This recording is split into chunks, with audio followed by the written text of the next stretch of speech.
semester 3 4 tuh memang saya agak agak oling waktu itu. Jadi apa namanya agak agak nggak niat untuk kuliah ya karena saya merasa kayaknya wah, saya salah jurusan nih kayaknya. Semester 3 saya dapat IP 2,4. Itu masih mending. Semester 4 tuh saya dapat IP 1,6 deh. Itu saya akui aja. Saya, mungkin kalian belum pernah ngerasain ya dapat IP 1,6 terus di semester 4 tuh saya dipanggil karena saya mau di DO waktu itu. Kalau mau kerja praktek, mau presentasi itu yang digotong komputer. Komputernya CPU-nya dibawa itu, dibawa kemana-mana itu. Sama bawa monitornya. Kalau misalnya dulu belum flat, bawa monitor yang tabung itu ya lumayan kan gede. Ya, itu pengalaman itu.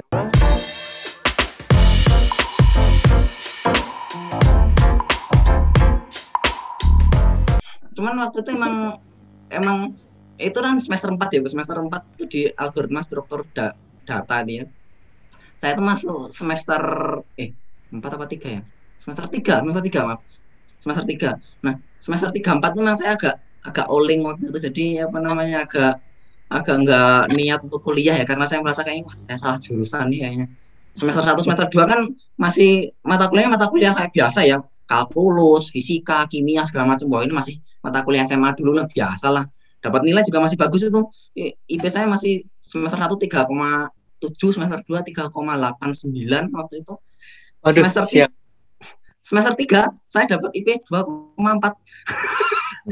Itu masih mending. Semester 4 tuh saya dapat IP 1,6 deh. Itu saya akui aja. Mungkin kalian belum pernah ngerasain ya dapat IP 1,6 terus di semester 4 tuh saya dipanggil karena saya mau di DO waktu itu. Ini kalau apa namanya? Kalau kamu di mata kuliah ini tuh nggak lulus sampai di tahun kedua itu kamu ada nih mata kuliah itu masuk algoritma struktur data itu apa namanya kan masih dapat E ya. Jadi kalau E itu kan belum lulus ya. Jadi saya memang harus ngulang di semester ke-5 waktu itu. Di semester 5 kalau misalnya nggak bisa dapat nilai sekian gitu akhirnya ya sudah harus DO gitu. Ya masalah itu memang perjalanan hidup terus saya. up-nya gimana? Terus habis itu gimana, Pak?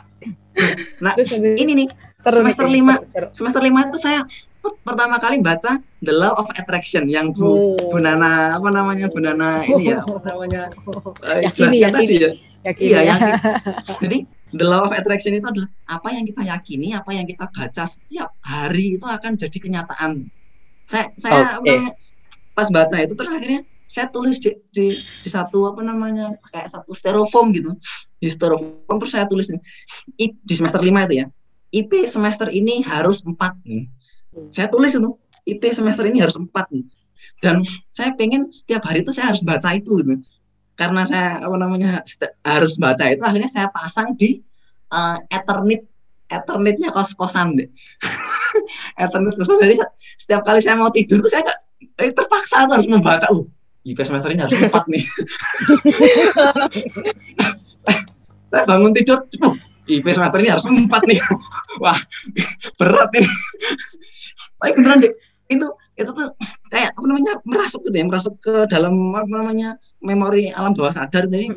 Dan semester 5 itu bener-bener ya, saya nggak tahu itu keajaiban atau enggak, semester 5 itu bener-bener nilai IP saya 4 nih, 4 bulat nih. Jadi ya termasuk mengulang-ulang semester-semester yang lalu ya, nggak masalah.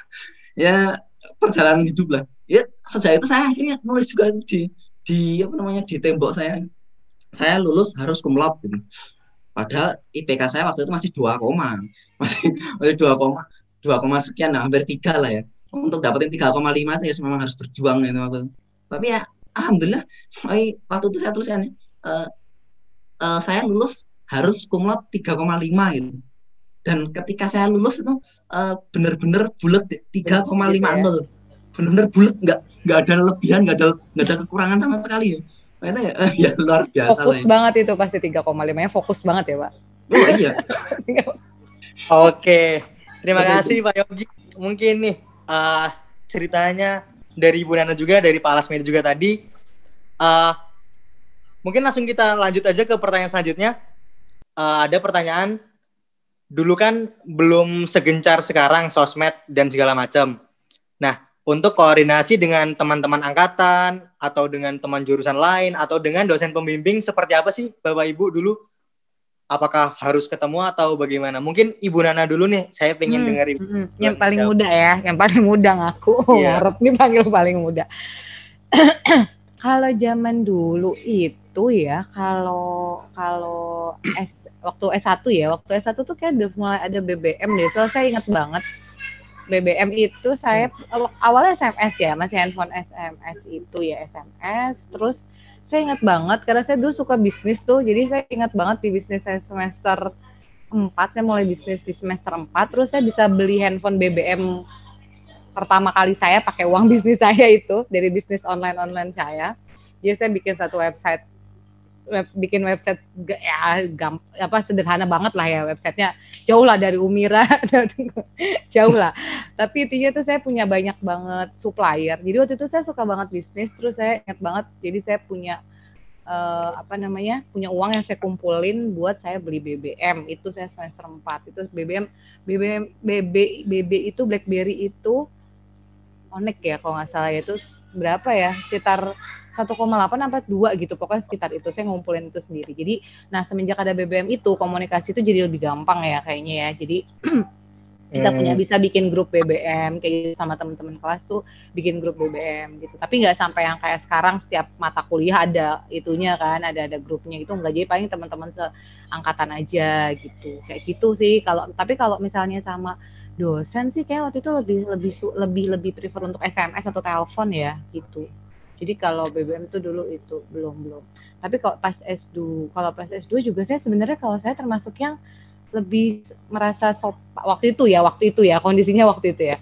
Lebih ngerasa sopan itu dengan SMS sih gitu ya. SMS, terus kalau misalnya ada yang detail banget gitu ya, saya izin ketemu gitu ya. SMS terus izin ketemu, paling kayak gitu. Jadi nggak membahasakan cerita-cerita apa sih, apalagi kalau sekarang kan bimbingan aja lewat WhatsApp ya. Kalau dulu tuh saya pasti paling di SMS itu ya isinya cuma minta izin ketemu gitu. Kalau misalnya nggak izin ketemu nggak bisa, terus saya izin telepon kalau misalnya memang ada hal-hal yang harus detail saya sampaikan. Kayak gitu sih Mas, nggak segampang sekarang kayak gitu. Siap, makasih Bu Nana yang dulu sama BBM berarti ya Ibu ya? BBM, anak BB banget nih, anak BBM. Oke, mungkin selanjutnya Pak Yogi nih Pak, dulu pakai apa Pak buat sosmed Pak? Iya, kalau dulu tuh saya masih ingat waktu itu kan masih zaman-zamannya kepanitiaan itu ya. Saya masih senang banget tuh ikut kepanitiaan, organisasi HMIF waktu itu namanya. HMIF, UKM Jawa dan lain sebagainya gitu ya. Kalau kita dulu itu ada yang namanya Jarkom, jaringan komunikasi, bukan jaringan komputer ya, tapi jaringan komunikasi. Jadi kita itu kayak punya list gitu ya, misal satu divisi punya 5 orang, A, B, C, D, E gitu ya. A itu ketua koordinatornya. Nah nanti si koordinatornya itu SMS ke si A, ke si B gitu ya. Nah si B itu nanti harus meneruskan ke si C, jadi di forward gitu loh. Forward SMS, forward ke si C, habis itu si C forward SMS ke D, si D forward SMS ke E. Si E ini harus forward SMS ke si koordinatornya agar tahu bahwasanya itu tuh sudah nyampe ke semuanya gitu loh. Jadi kayak gitu, jadi kayak kita tuh pokoknya pasti di kalimat terakhir tuh semisal jangan lupa besok hari Minggu kita ada latihan training bapak-bapak segala macam, jangan berhenti di kamu kayak gitu. Jangan berhenti di kamu. Ada tuh kayak gitu di bawah, jangan berhenti di kamu gitu ya. Jadi kita harus oh iya di forward SMS ke si C. Jadi kita sudah tahu tuh ya, kalau semisal di organisasi apa itu kita forwardnya ke siapa, di himpunan apa kita forwardnya ke siapa, di kepanitiaan apa kita forwardnya ke siapa. Masih zamannya SMS sih, karena waktu WA juga kayaknya belum ada waktu saya zaman saya, atau sudah BBM, ada tapi kayaknya ada ya BBM kayak ada. BBM ada Bu, cuman masalahnya BBM itu hanya untuk orang-orang elit. Enggak juga. Betul. Enggak, tapi kita emang kita ada selisih jarak kok Pak. Kita ada selisih jarak. Enggak Bu, sama kita Bu, kita sama gitu. Tahunnya. Udah setahun doang udah berasa muda banget saya. Kita itu masih zamannya Symbian-nya Nokia itu Bu. Nokia itu nanti bedanya sama zamannya saya itu. Wah itu. Itu kita coba dengarkan Paling Iya, itu Nokia paling 3310 kayak. Nokia 3310. Benar ya, Oke. 3310 sama 3210 apa ya? Ya betul. Iya, benar. Sama 8310 Pak. Itu Oh, yang paling 8310. OY. Ya benar, 8310. 8310 yang kecil ya. Yang kecil, Iya, yang kecil. tipis yang lucu banget itu. Itu udah paling OY Oke. itu. Mungkin Bapak Lasmedi bisa dilanjut nih Pak. Langsung Oke, kita lanjut. jadi Bapak kalau Lasmedi dulu gimana? kalau dulu Buat- komunikasi antar angkatan itu ya lewat handphone sih. Jadi kalau misalnya kalau saya sih ceritanya dulu itu baru punya handphone itu di tahun 2006. Jadi teman-teman itu sudah punya handphone, saya belum. Karena ya karena satu dan lain hal ya, alasan mungkin orang tua belum mau membelikan waktu itu. Padahal semester 2006 itu saya sudah semester 6 atau 7 ketika saya minta itu ketika saya mau KKN, saya bilang. Jadi saya mau KKN, saya minta handphone sama saya minta motor. Jadi waktu itu masih jalan kaki itu, karena kosannya saya dari dari kos ke kampus itu dekat. Saya kan di Kaliurang KM14 itu. Jadi masih jalan kaki. Kemudian ada bus kampus itu ya. Nah, kalau komunikasi sama teman-teman ya, saya waktu itu nebeng sama teman namanya Safran Zuhairi. Itu teman saya satu daerah dari Bengkulu, dia punya handphone. Ya tadi ya, handphone berapa? 3310 apa ya kalau nggak salah ya. Jadi kalau misalnya pakai nelpon, kalau mau nelpon teman itu pakainya miss call. Di miss call ya kan, miss call berapa detik agar nggak kena biaya gitu ya. Nah, terus nanti pakainya SMS, kalau beda operator nanti 3 tarifnya detik Pak beda lagi. M3 itu. Ah iya benar itu. Saya itu. Atau dulu kita pakai Asia itu loh, yang Asia Oh yang iya, satu bener, karakter Asia. 1 rupiah Iya, itu. Ya satu benar. karakter satu huruf. Zaman Satu huruf, dulu satu kayak rupiah. gitu ya Bu ya. Satu karakter itu sangat berarti ya Bu ya. Iya benar-benar. Ya. Iya. Jadi kalau yang beda lagi adalah ketika berkomunikasi dengan dosen. Jadi kalau dulu saya tidak berani SMS. Saya nggak pernah berani SMS sama dosen. Ya. Jadi dosen itu ketika saya bimbingan itu sudah standby, saya yang standby. Jadi mahasiswa yang standby nungguin dosen. Jadi dosen itu kalau dosen pembimbing saya Pak Taufik dulu itu dia sudah punya jadwal itu. Jadi misalnya dia ngeset jadwal Selasa sama Rabu jam berapa, kita nungguin saja. Insya Allah dia ada di sana. Itu. Kalau misalnya mau minta tanda tangan itu ya kajut ya kita nungguin. Jadi nggak pernah komunikasi. Kalau sekarang kan enak tuh. Kalian bisa nyari dosen atau komunikasi, mohon izin mau ketemu. Kalau dulu tidak, kita nungguin. Jadi kalau selalu berdoa bahwa dosennya datang ke kampus gitu. Ya Allah. Paling nggak berani SMS sama dosen saya dulu. Kalau saya dulu ya, ini cerita saya dulu. Dulu bahkan jaraknya lumayan jauh ya ini. Masih ingat saya waktu dulu tuh kalau mau SMS saya waktu mau SMS dosen tuh biasanya saya tunjukin SMS-nya ke teman saya. Iya benar nggak sih, ini udah benar belum ya kata-kata saya? Bahasanya benar atau enggak ya? Bahasanya benar nggak ya? Jadi perkenalkan nama saya ini. Sama. Saya adalah ini, saya ingin apa? Terima kasih Bapak segala macam. Kemarin ketika saya S3 pun juga sama. Ketika saya mau WA sama dosennya saya itu saya baca berkali-kali dulu, kemudian saya minta pendapat dari temannya saya. Udah benar nggak bahasanya ini? Karena apa? Kalau misalnya salah saja itu fatal banget buat saya gitu ya. Buat mahasiswa itu kan fatal ketika kita salah berkomunikasi dengan dosen. Gitu. Nah, beda-beda ya dosen. Beda-beda. Karakter dosen beda-beda. Harus dijaga. Iya. Ya. Pembelajaran juga nih buat kita ya Mbak Novi ya, betul Mbak Novi? Ya betul banget nih Mas Firman, harus hati-hati banget nih kita ya. Apalagi jangan sampai kayak gini, teman-teman masih di kos-kosan ya, terus WhatsApp gitu ya, Bapak Ibu sudah ada di kampus atau belum ya gitu. Terus habis itu saya keluar nyariin mahasiswanya nggak ada. Terus oh ya bisa ketemu saya sekarang, saya bilang kayak gitu. Oh ya Bu, ini saya perjalanan dari kampus dari kos-kosan gitu. Kalau ini saya ingat ceritanya saya waktu S3 Bu. Jadi waktu S3 itu kalau saya mau ketemu sama promotor atau sama kopromotornya saya memastikan bahwa saya itu ada di Jogja. Kemudian saya sudah ada di lantai 4. Begitu. Ya, baru saya berani WA. Karena apa? Kalau misalnya dia jawab saya ada di kampus sekarang, ternyata saya nggak ada di kampus, mahasiswanya nggak ada di kampus kan bahaya juga buat mahasiswa gitu. Karena yang butuhkan saya, bukan dosennya gitu. Betul. Memang harus hati-hati. Oke. Ini ditandain ya Pak, namanya ntar ditandain biasanya. Iya benar, ditandain itu nanti ancaman buat ini nanti attitude-nya kita, lulus atau enggaknya kita kan ditentuin sama mereka. Untungnya dosen di Unsur itu kayak Pak Medi, Bu Nana, Oh, ya. jadi baik-baik. Baik-baik ya. Alhamdulillah, Pak. Alhamdulillah banget kan- nih. Alhamdulillah banget Firman ya. Kita dapat dosen yang baik-baik banget nih ya, Pak. Alhamdulillah, bersyukur lebih aku di sini, Nov. Oh iya ya benar ya. Aman ya. Pak, bisa ketemu Pak. Oh, bisa. Saya bisa sekarang. Oh, tapi Pak, saya masih di Jayapura. Wah, Iya, Saya ya. saya bisa mudik dulu juga nih kayaknya harus nungguin Mas Firman datang. Ya, baik. Oke, mungkin kita bisa lanjut ya Pak Bu ke topik yang selanjutnya nih. Eh, jadi kita tuh mungkin banyak banget nih hal-hal yang beda banget nih dari zaman dulu sama zaman sekarang. Nah, berhubung Ibu sama Bapak dosen ini udah mengalami kedua zaman tersebut nih, kita nih mahasiswa-mahasiswa pengen tahu apa tuh perbedaan signifikan dari kuliah zaman dulu sama kuliah yang zaman sekarang. Gimana nih Pak Bu? Ini pertanyaannya susah dari senior dulu. itu sebenarnya bahasa halus dari ibu kan, bapak ibu itu sebenarnya sudah tua gitu, sudah mengalami masa dulu dan masa sekarang. Bahasa halusnya gitu, Bu. Sebenarnya itu kan. Aduh.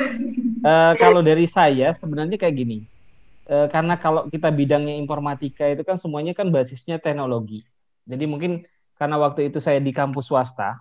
Jadi kalau di UI itu kan teknologi itu sudah diakomodir dari memang tahun 2000 itu mereka sudah punya teknologi itu. Jadi mulai dari saya punya, kalau informatika UI dulu punya namanya kelas siber.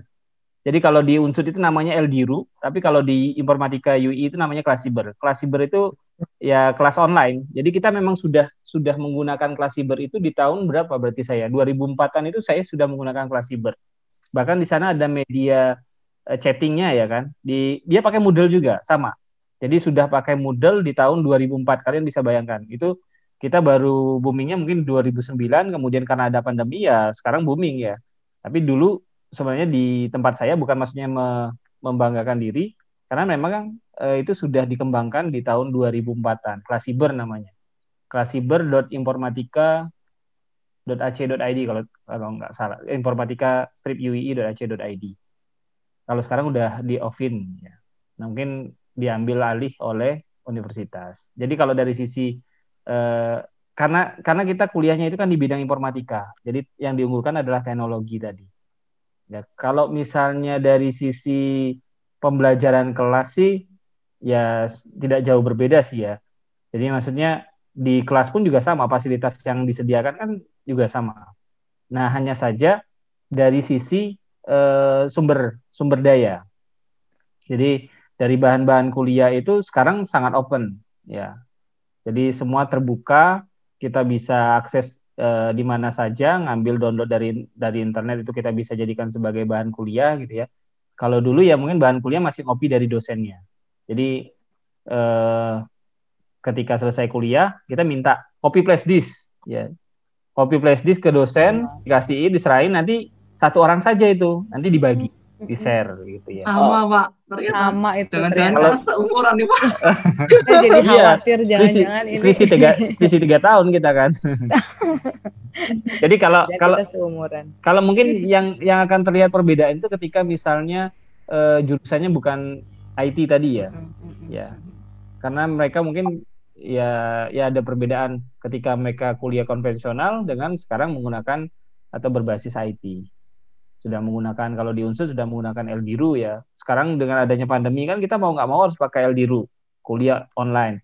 Kemudian sekarang materinya semuanya ada di YouTube. Ya, YouTube itu semuanya sudah ada tuh. Kadang saya sebagai dosen, bahkan materi yang disampaikan oleh dosen itu jauh lebih bagus yang ada di YouTube ya kan. Maksudnya materi YouTube, bukan materi dosennya yang di YouTube, tapi materi yang ada di YouTube kan jauh lebih bagus. Nah, tinggal sekarang dosen itu bagaimana caranya menjadi fasilitator saja di kelas gitu kan. Ya karena mungkin kemajuan teknologi sekarang, sosial media, kalau sekarang sudah banyak sosial media, Facebook dan lain sebagainya. Kalau dulu saya ingatnya itu Friendster, masih ingat nggak Bu? Friendster, Pak Yogi. Masih ingat Nah, pakainya Friendster dulu. FS Ya. luar biasa. Kalau mau cari teman itu pakainya MIRC. Iya, MIRC. Nah, sekarang masih ada nggak? Iya. Udah nggak ada kayaknya. Udah nggak? Tapi kayaknya aplikasinya masih ada loh. Masih ada. Kita cari channelnya mana, channel Jogja atau channel mana daerahnya kan, atau channel apa yang kita cari kan ada. Zaman ASLPLS. Oh ASL iya PLS. gitu. ASL PS terus apa lagi tuh? ASL please gitu ya maksudnya Ya, aja ya. ngerti Bukan gitu. H terus apa lagi ya? Iya. Location and F M ya, apa cowok gitu ya. Seks, Pak. Maksudnya ya apa seks ya. namanya? Seks ya. Jenis kelamin. Islamin. Ya, male atau female itu jenis Ya, kelamin. male atau Ya. female, Nah, ya. yes. Female. Udah, ini kayak nostalgia ya kita ya. Iya. tapi kita sudah punya itu dulu ya, teknologi itu sudah punya. Iya. Aduh, luar biasa banget nih dari pengalaman Pak Medi. Oke, mungkin selanjutnya kita ke Bu Nana dulu ya. Bu Nana, gimana nih Bu? Iya, kalau sebenarnya sih mirip ya tadi sama yang disampaikan sama Pak Lasmedi ya. Mungkin karena kita selisihnya berarti ternyata nggak begitu jauh ya Pak Medi. Nggak, tapi memang konsep belajar itu berbeda, sangat berbeda dengan apa yang terjadi sama sekarang ya. Apalagi kita dipaksa dengan pandemi ini tuh kita dipaksa banget gitu ya buat online. Terus udah kayak gitu, kalau yang media-media komunikasinya gitu ya, media-media komunikasi kita proses belajar gitu ya, sistem belajarnya ada sistem informasi di UIN ya, di UIN juga ada sistem informasi yang kayak misalnya jadwal, paling kayak gitu ya, jadwal, kemudian ada yang siapa yang ujian, siapa yang seminar hasil, misalnya siapa pendadaran, paling kayak gitu sih. Kalau misalnya materi-materi pembelajarannya, materi-materi di kelas kita juga sama kayak gitu, jadi kita ngopinya langsung dari dosennya, kita pakai flash disk, ada ketua mahasiswanya ya, ada KM-nya, nanti habis itu di-share deh sama teman-teman deh, kopi lewat kopi lewat flash disk kayak gitu. Kalau lebih sih sama kayak gitu ya, cuma manfaatkan media-media yang tadi disampaikan, MIFC dan lain-lain kayak gitu, sama sih. Yang jelas jauh berbeda dengan yang sekarang terjadi. Seperti Saya nambahin dikit, mumpung masih ingat nih Bu. Jadi zaman 2003 dulu belum ada laptop seperti sekarang ya. Jadi dulu kalau saya saya itu dulu belajar bahasa pemrogramannya Pascal. Jadi kalau mau belajar pemrograman itu, saya datangnya ke rental komputer. Jadi bawa floppy disk ukuran 1,44 apa ya? Disket ya. Ukurannya itu berapa? 1,44 apa ya? Saya lupa itu. Jadi ukuran maksimalnya itu berapa ya Bu? Mega ya hitungannya, satuannya mega ya? Pak. Iya, mega ya, satuannya. Nah, itu programnya SMP apa ya Pak? Iya, saya juga SMP pakai itu. SMP pakai. Mas Yogi SMP kan saya udah ngomongin SMP sih, nggak sopan. Ya, itu ya, aduh, saya ingat disket. Iya, kalau mau kerja praktek, mau presentasi itu yang digotong komputernya CPU-nya dibawa kemana-mana itu, sama bawa monitornya. Kalau misalnya dulu belum flat, bawa monitor yang tabung itu ya lumayan kan gede. Ya, itu pengalaman itu. Saya pernah itu bawa. Ya, Pak, waktu itu. Iya Bu. Jadi bawa CPU-nya ke kampus itu Bu, mau presentasi sama dosen itu. Kalau sekarang kan enak tuh presentasi tinggal pakai laptop ya. Betul. Ya masa lalu, cerita masa lalu. Cerita. Justru itu yang membentuk justru itu yang membentuk Pak Medi sampai seperti ini, Pak. Amin. Bisa nggak ada pengalaman ngangkat itu Pak, CPU sayangnya. Bu Nana nggak ada pengalaman ngangkat CPU tapi ngangkat server, Pak. Iya, itu yang terjadi dan saya nonton aja. Aduh, berat sekali ya Pak, zaman dulu sampai ngangkat-ngangkat. Oke, ini dari yang terakhir nih, Pak Yogi, gimana Pak Yogi? Masih perlu ya, kirain sama aja ya berarti. Iya, cuman ya tadi sih sebenarnya kalau zaman sekarang itu kan misal wifi di kampus itu kan bebas gitu ya, semua orang dapat gitu. Kalau zaman saya dulu itu kita wifi nggak ada. Jadi kita harus pakai komputer di lab. Itu memang agar orang itu mau datang ke lab sih, menurut saya seperti itu. Dan kita itu hanya dikasih batasan 300 MB per bulan. 300 MB per bulan. Jadi kalau kita mau pakai YouTube tuh mikir-mikir tuh. Iya, jadi memang biasanya 300 MB itu kita gunakan untuk sesuatu yang lebih berguna seperti Friendster, Yahoo Messenger. Iya. YM ya Mas ya. YM dulu ya. YM dan sebagainya. Makanya kita kadang sering mengakali ya. Ya itu memang masih zaman dulu kita belajar mungkin kayak konsep hacking. Konsep hacking kecil-kecilan lah ya. Kita nyari datanya. Kalau username udah pasti NIM-nya teman kita gitu ya. Cuman passwordnya itu kan kalau kita kuotanya udah habis kan, serak mau nggak mau, wah kuota kita habis nih 300 mega. Gimana ya? Nah, yaudahlah, nyari-nyari dulu lah. Gimana caranya biar dapat username passwordnya si teman-teman kita yang sekiranya itu kayaknya nggak akan dipakai gitu lah. Kayak orang-orang kan ada tuh yang biasanya di kosannya sudah ada internet gitu, biasanya mereka jadi jarang ke kampus gitu. Ya daripada tidak dipergunakan ya mendingan kita yang mempergunakan. Seperti itu. Kalau belajarnya ya sama sih sebenarnya. Mungkin yang sekarang itu lebih dipermudah semuanya ya Pak Medi ya. Jadi semua materi itu enak sekali intinya. Ya, sangat enak sekarang ya. Iya. Semua tersedia kan. Iya, zaman saya dulu itu pemrograman itu kayaknya hanya berupa konsep gitu ya. Ya. Saya dulu nggak ada mata kuliah pemrograman berbasis pemrograman berbasis website ya, web programming lah. Web programming saya dulu nggak ada mata kuliah seperti itu. Jadi kan kita belajar web itu ya otodidak benar ya. Iya, otodidak. Jadi kalau sekarang kan lebih enak sekali ya mengikuti perkembangan zaman. Oh, sekarang itu zamannya website, berarti diajarkan tuh mulai dari web desainnya, web programmingnya, front end, back end. Bahkan ada 2 mata kuliah ya, front end, back end ya. Zaman saya dulu malah nggak ada. Jadi ya belajarnya masih pakai Delphi itu udah. Oh iya, Delphi benar. Delphi, Java ya. Itu udah paling ini ya. Udah paling keren ya. Iya, algoritma dulu masih pakai Pascal. Kalau sekarang algoritma bisa pakai Python sekarang. Ngeri ya. Oke. Mungkin banyak sekali ya ternyata perbedaan-perbedaan signifikan dari zaman dulu dan zaman sekarang. Mungkin Bapak Lasmedi mungkin tadi cerita lebih kesannya lebih rekoso gitu, tapi ya it's okay lah. Mahasiswa pada tersebut gitu.